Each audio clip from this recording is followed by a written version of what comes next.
هنعمل التومية بتاعة المطاعم السوري. معانا 3 معالق كبار نشا، ومعانا 4 معالق مايونيز، ومعانا كوباية لبن وكوباية مية، ومعانا ملح، ومعانا 3 فصوص توم كبار مهروسين، ومعانا ربع كوباية زيت ومعانا بولة هنا هننزل فيها بالكوباية اللبن وكوباية المية وال3 معالق الكبار النشا، وهنقلبهم على البارد. يبقى معانا 3 معالق نشا كبار و4 معالق مايونيز و3 فصوص توم كبار مهروسين، ومعانا ربع كوباية زيت، اقل من ربع كوباية زيت كمان، ومعانا ملح، ومعانا ليمونتين معصورين، ومعانا كوباية لبن وكوباية مية.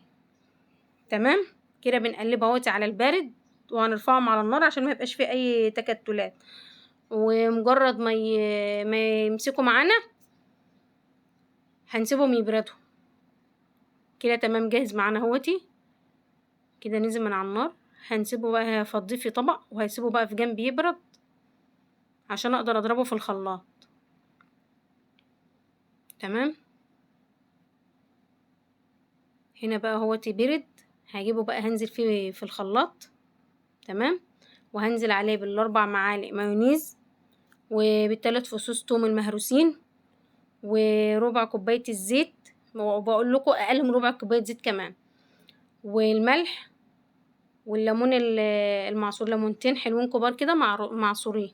تمام وفنجان لبن صغير عشان اقدر اضرب المكونات دي كلها بيه.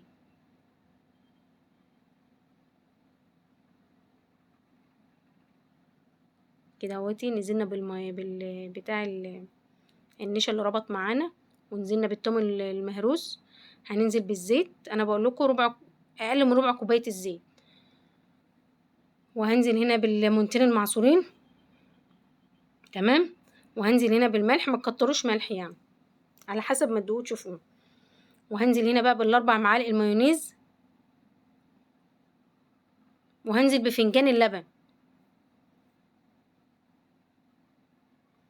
هنزل هنا بقى بفنجان اللبن عشان اقدر ان انا اضرب بيه الحاجه.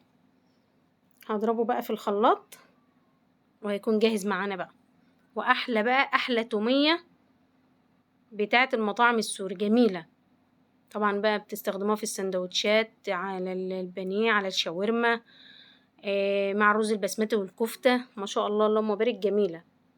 جربوها، حلو ومش مكلفه، كل مقاديرها من البيت، ومفيش فيها اي حاجه خالص، وسهله وسريعه، ومفيش فيها اي حاجه. جربوها هتعجبكم وبألفان. طبعا انا مش هقول لكم انزلوا باللايك